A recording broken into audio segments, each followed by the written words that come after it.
Dame Priti Patel, of course, the former Home Secretary, asked probably the most sticky question, I would say, that Rishi Sunak faced from his own backbenchers today when she pressed Rishi Sunak on schools. So have a listen to this. Because the Prime Minister is aware of how the RAAC issue has really affected schools in Essex.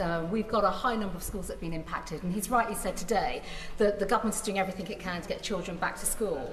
Can he try to commit, and I know there's a debate later on today, to fully funding both the capital and revenue costs that are associated with getting children back into school? And I would hope that he would commit to meeting the leader of Essex County Council, because they are pioneering some great reforms right now where they're looking to support, maintain schools, as well as academy trusts. And I think actually the government could get some good insights in terms of how we can get children back to school fast, and also look at the funding model for this.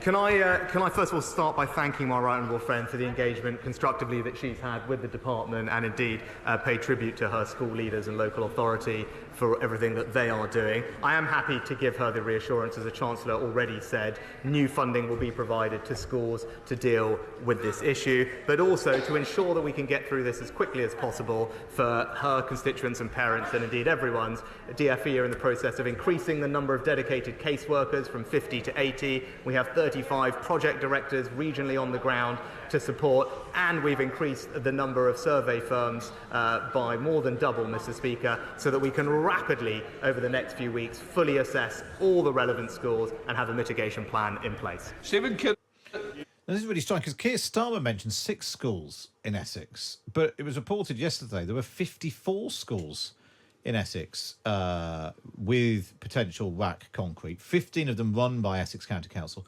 39 run by academy trusts.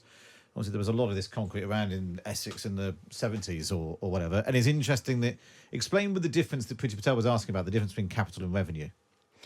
Well, she is very keen that Rishi Sunak meet with Essex County Council for them to basically explain that, because he's saying he wasn't responsible for making these cuts. The government has invested a record amount. Actually, they aren't to blame. And Priti Patel, very subtly, I think, given that, of course, she is a Conservative MP and she doesn't want to necessarily outwardly criticise Rishi Sunak, is basically saying other people know more than you about this issue and you need to talk to them. And he's sort of just talking in general terms about money, and the argument has been over the capital money, which is for the buildings. So if you need to knock down a building and rebuild it or fix it in some way, that's a capitalist money. But if with some of these schools, they're talking about busing children to another school, who's paying for that bus? And the schools are saying the government should pay, and the government, says it's going to look at it on a case-by-case basis. This is the sticky issue because, of course, Jeremy Hunt on the airwaves this weekend said we will do everything it takes, we will fund what's necessary. And actually, it seems that that's very unclear, given that earlier last week, but schools were told, if you are making alternative arrangements and mitigations, those will come out of your existing budgets. Tim, I was thinking only yesterday we didn't heard from Priti Patel very often. Dame Priti Patel. Dame Priti Patel, if you don't mind. But it's interesting she's chosen to go on this at PMQs when clearly she's got a massive issue on her plate in her constituency. Yeah, I think that's right. I mean, she probably wouldn't have been thanked for going on anything else by her constituents. Yeah.